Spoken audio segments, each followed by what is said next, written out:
नमस्कार, मैं हूं डॉक्टर दिलीप और स्वागत करता हूं आपका सभी का इस स्पेशल प्रोग्राम में जो है पितृदोष, पितृश्राप। इससे पहले वीडियो बनाया है जिसमें हमने पितृपक्ष के बारे में बात की है और इस बारे में बात किया है कि किस तरह से हम लोग अपने पूर्वजों से जुड़े हुए हैं। और वही थोड़ी सी बात यहाँ भी रिपीट करनी होगी क्योंकि पितृदोष या पितृश्राप की बात करने से पहले ये समझना जरूरी है कि ये होता भी है तो क्यों होता है, कुछ तो उसका लॉजिकल वे जो लोग समझना चाहते हैं, जिन्हें ज्योतिष से प्रेम है उनको भी। तो देखिए, अगर हम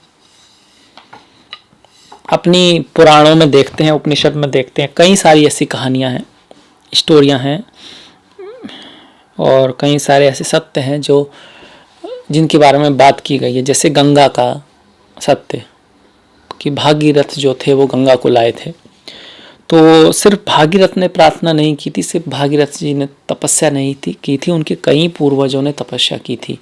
तब जाके माँ गंगा स्वर्गलोक से पृथ्वीलोक पर आई थी। तो यहाँ से ये पता लगता है कि उनके कर्म, उनकी तपस्या भी भागीरथ जी के साथ थी, उसी कुल से थे और तपस्या करते आ रहे थे। तो जो हमारे पूर्वज जो पुण्य करते हैं, अच्छे कर्म करते हैं, उसका आपके ऊपर असर रहता ही रहता है। इसी तरह से बहुत बार आपको ये मिलेगा, चाहे रामायण हो या महाभारत हो, जब कुल का जिक्र किया जाता है कि तुम तो उस महान कुल में जन्म होकर रावण को, कई बार हनुमान जी भी इस तरह का संवाद आता है, अंगद भी, कि भाई मतलब तुम ऐसे कैसे हो गए। क्योंकि अगर अच्छा जो कुल है तो पूर्वजों ने जो पुण्य कर्म किए हैं तो वहाँ पर उनके पुण्य की वजह से ये संभावना रहती है कि आगे वाले जो व्यक्ति हैं उनके यहाँ भी कोई अच्छी आत्मा जन्म लेगी और उस जो भी लेगा उस पर उनके पुण्य का भी असर आएगा। इसी वजह से कुल परंपरा इस वजह से इसको ध्यान में दिया जाता है, क्योंकि हम जो हैं वो अपने पूर्वजों से अलग नहीं है। अब एक प्रैक्टिकली भी आप समझेंगे कि जेनेटिकली भी आप देखेंगे कि डिजीज़ हैं जो आती हैं, दादा परदादा, नानी पर नानी से आपके अंदर आ जाती हैं, डिजीज आ जाती हैं। गुण भी इसी तरह से आते हैं, कर्म भी इसी तरह से आते हैं, एनर्जी का फ्लो भी इसी तरह से आता है।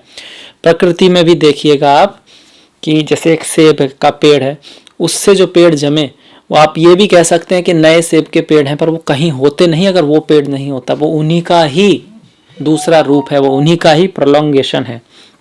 तो हम अपने पूर्वजों के ही अवतार हैं, इस तरह से भी कहें तो गलत नहीं होगा।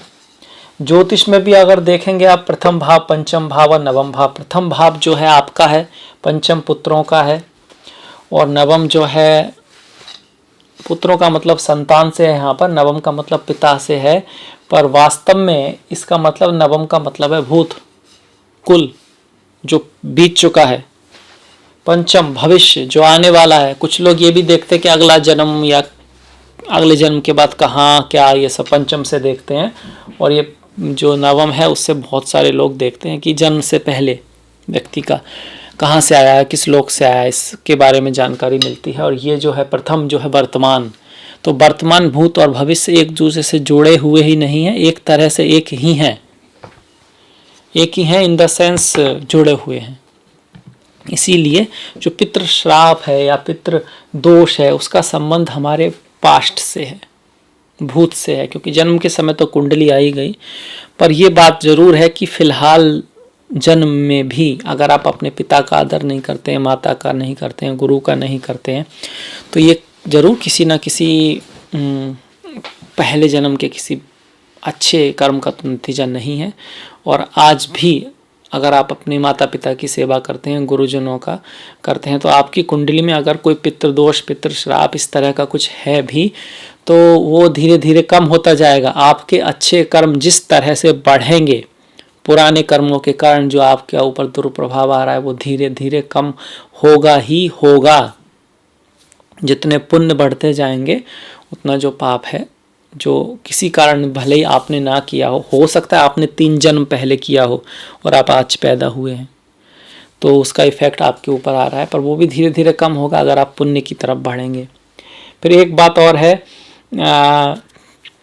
कई बार ऐसा होता है कि माता पिता ने कोई धन कमाया, पैसा कमाया, ज़मीन खरीदी, पर वो जिस सोर्स से खरीदी उसका सोर्स बहुत अच्छा नहीं था।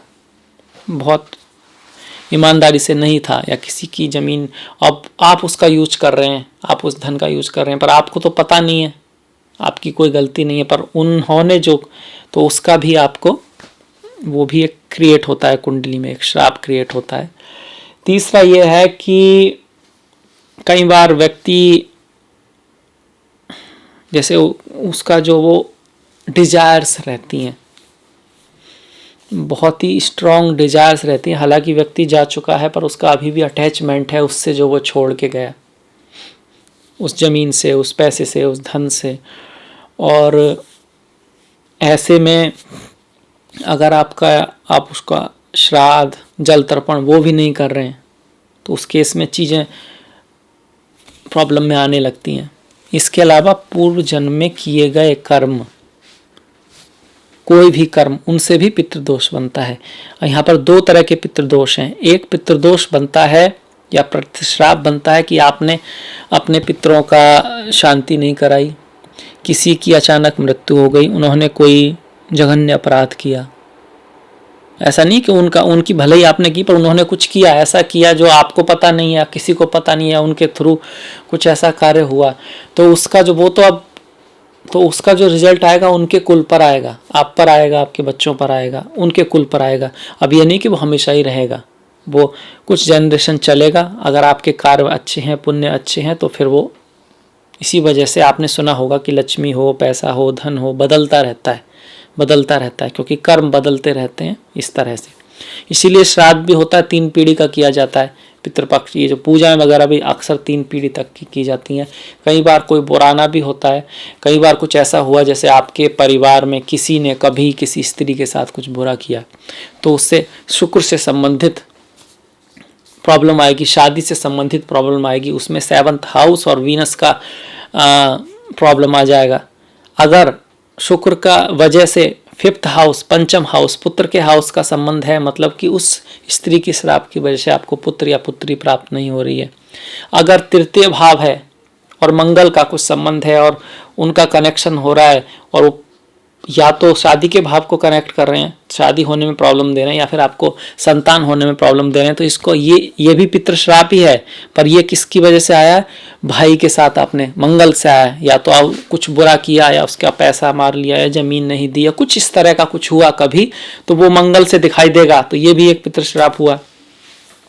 ठीक इसी तरह से आपका शुक्र का स्त्री का हो गया, गुरु का ब्राह्मण का हुआ, किसी ब्राह्मण का, किसी गुरु का कोई घोर अपमान हो गया कभी कभी आपके पूर्वजों से, या आपसे ही कई जन्म पहले, तो गुरु अफ्लिक्टेड होगा और 9th हाउस अफ्लिक्टेड होगा, तो ये भी एक पितृश्राप हुआ।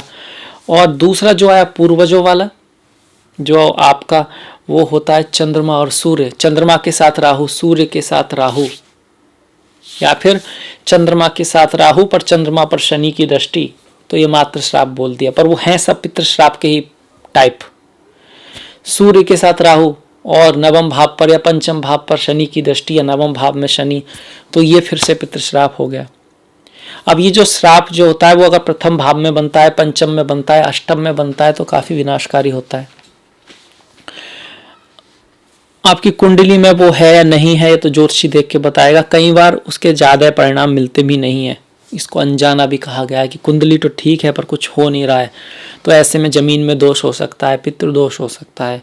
राहु से बनता है, राहु क्या है? अनजानी चीजें जो दिखाई नहीं होती, कभी कभी कुंडली में दिखता भी नहीं है तो भी, पर उसका रिजल्ट आपको दिखता है, तो आप समझ सकते हैं रिजल्ट उसका सबसे अच्छा रिजल्ट या सबसे ज़्यादा जो मिलता है, संतान का ना होना, विवाह का ना होना। दूसरे नंबर पे मिलता है कि मतभेद रहना परिवार में, परिवार के जो लोग हैं वो आपस में मतभेद रहता है, प्रेम नहीं रहता उनमें। और जब परिवार में प्रेम नहीं रहेगा तो ये सुख कहाँ होगा, रौनक कहाँ होगी? वो तो अब पैसे की रौनक हो सकती है, क्योंकि एकदम से ये नहीं कि सब विनाश हो जाएगा, पर चीज़ें कि परिवार में बनती नहीं एक दूसरे के बीच, वो प्रेम नहीं रहा, तो ये पितृश्राप की कुछ चीज़ें हैं जो आप बिना कुंडली भी देख सकते हैं।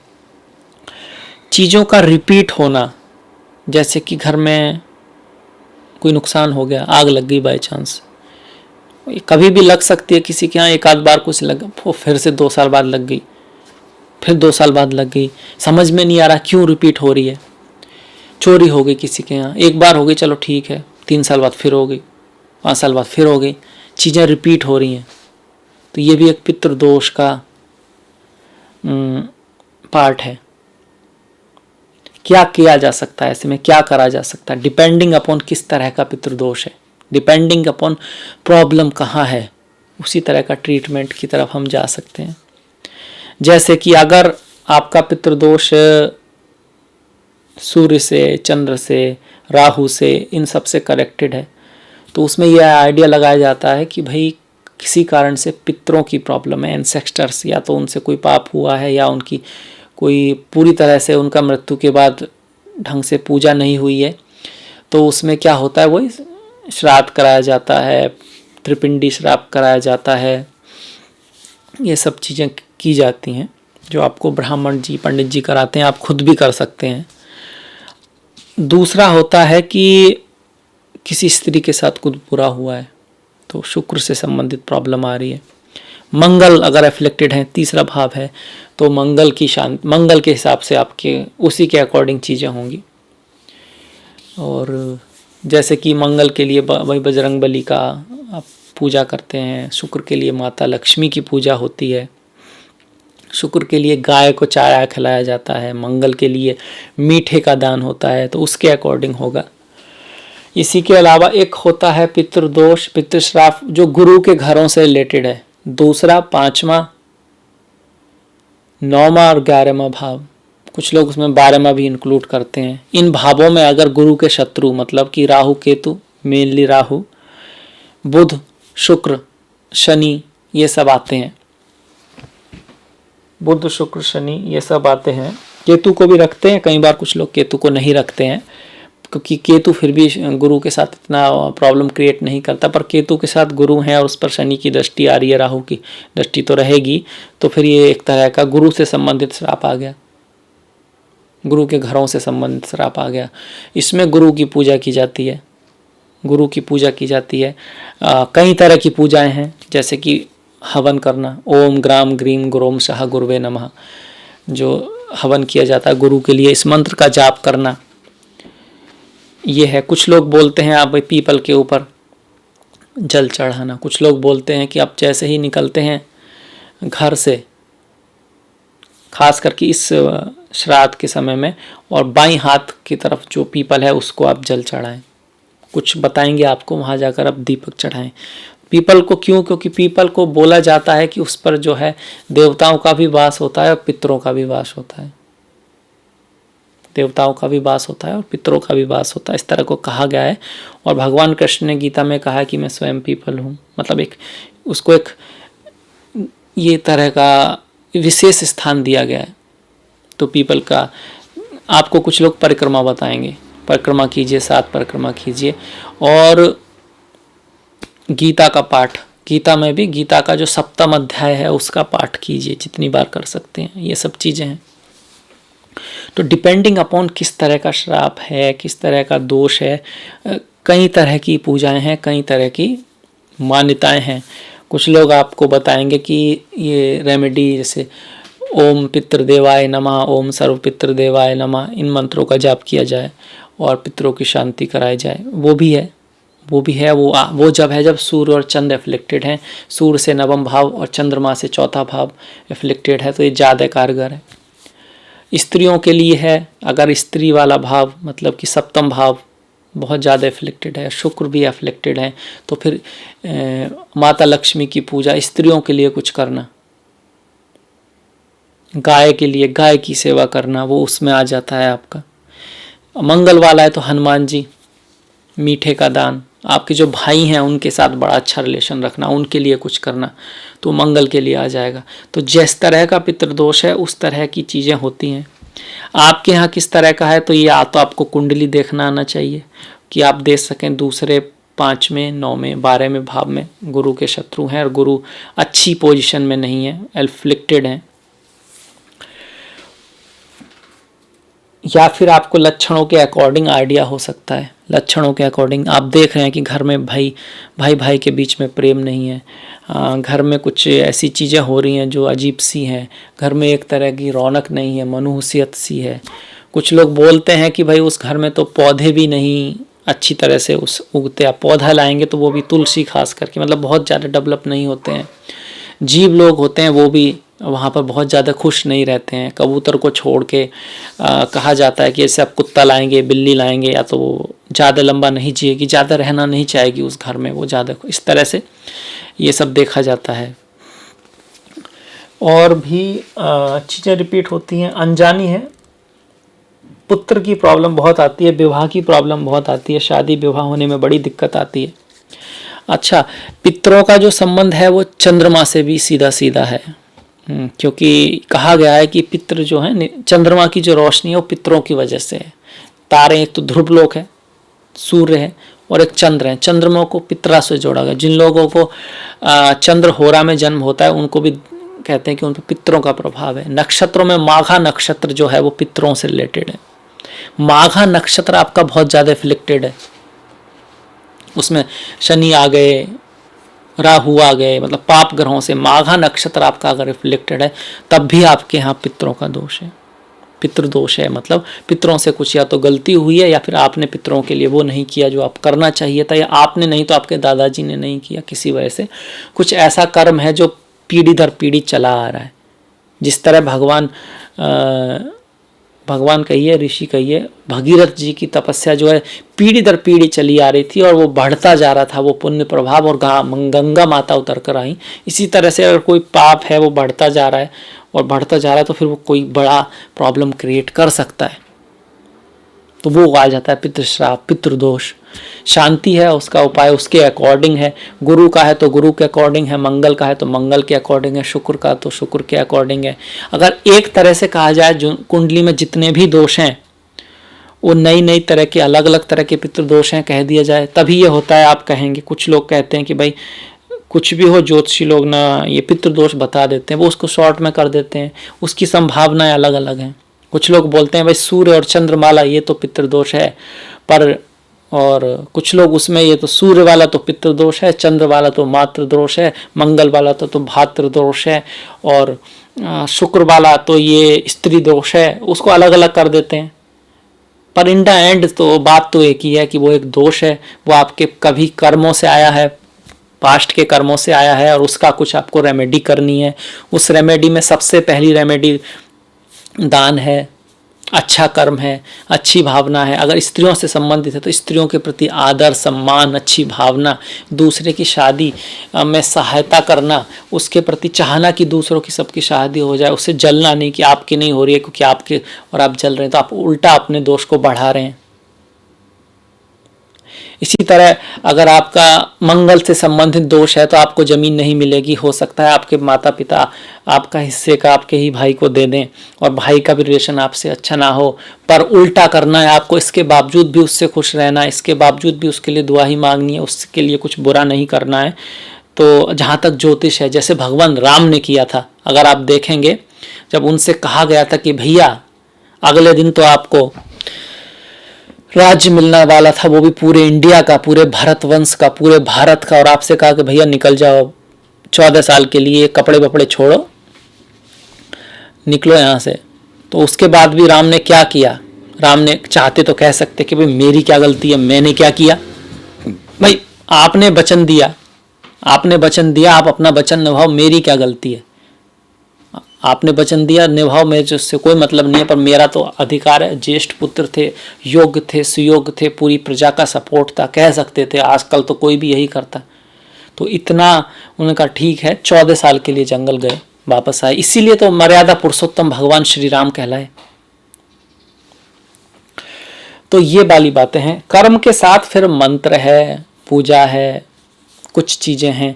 आप कर्म को छोड़ के इन चीज़ों को करेंगे तो उसका कुछ खास प्रभाव नहीं होगा। अगर ये वाली कहानी है कि भाई पितरों का श्राद्ध नहीं हुआ, या किसी की असमय मृत्यु हो गई, या किसी की कुछ इच्छाएं बाकी रह गई, तो उसमें फिर भाई श्राद्ध होता है, श्राद्ध करा जाता है, त्रिपिंडी श्राद्ध किया कराया जाता है। वन दुर्गा की एक पूजा होती है, बंद। ये सब होता है जब कुछ गंभीर बात है, कुछ ऐसी चीज़ें हो रही हैं कि मौत पे मौत हो रही हैं। ऐसा भी होता है ना, किसी घर में 1 मर गया, 2 मर गए, कुछ गंभीर आग लग रही है, कुछ इस तरह का। तब नहीं तो सिंपली आप खुद ही कर सकते हैं। मैंने उसमें पितृपक्ष वाले में थोड़ा सा बताया है, और अगर आप मन से दिल से करेंगे तो ऑफकोर्स आपको वो उसको ग्रहण भी करेंगे और आपका जो दोष है वो शांत हो जाएगा। तो ये सब चीज़ें हैं। इसके साथ साथ कड़ी मेहनत करने के बाद भी परिणाम न मिलना, धन का न बच पाना, माता पिता पुत्र में मतभेद होना, मैं बातें कर चुका हूँ, रोजगार में बाधा होना, चिंता शोक, घर में मनहूसियत रहना। मनहूसियत मतलब आपस में लोगों की नहीं बनती है, बैठे हैं कहने को तो माता हैं पिता हैं भाई हैं, और प्रेम है भी और नहीं भी, क्योंकि जब बैठते हैं तो बैठ भी नहीं पाते हैं एक दूसरे के प्रति।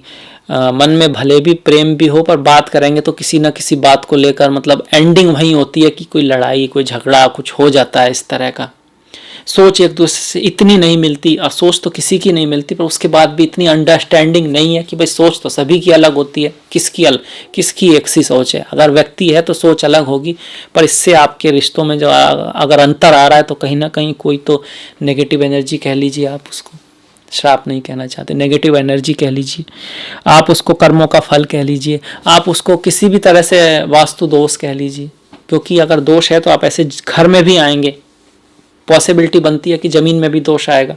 ज़मीन बहुत ज़्यादा टाइट हो सकती है, ज़मीन बहुत ज़्यादा दलदली हो सकती है, ज़मीन के आसपास कुछ इस तरह का हो सकता है, इस तरह का हो सकता है कि भैया घर के जहाँ घर निकलता है वहीं कुछ सीवर या कह सकते हैं जो टॉयलेट से जो गंदगी निकलती है उसका कुछ हो सकता है जल के घर के बीचों बीच कोई जल स्रोत हो सकता है आपके जो घर की जो संरचना है वो 4 शेरमुखी बोलते हैं उस तरह की। हो सकता है कि आपके घर में स्त्रियों का सम्मान ना होता हो। याद रखिएगा, जिस घर में स्त्रियों का सम्मान नहीं होता या किसी स्त्री के साथ कुछ बुरा होता है या किसी कारण उसने जन्म अपनी जो जीवन त्यागा होता है, दुख में होता है, तो 3 पीढ़ियों तक उसका वो चलता है। ज़्यादा भी चले तो है नहीं, पर इतना तो लिखा है। और इसी तरह से आपके जो घर में जीव हैं, कुत्ता है, बिल्ली है, उनके प्रति अगर किसी ने कुछ बुरा किया तो उसका भी श्राप होता है।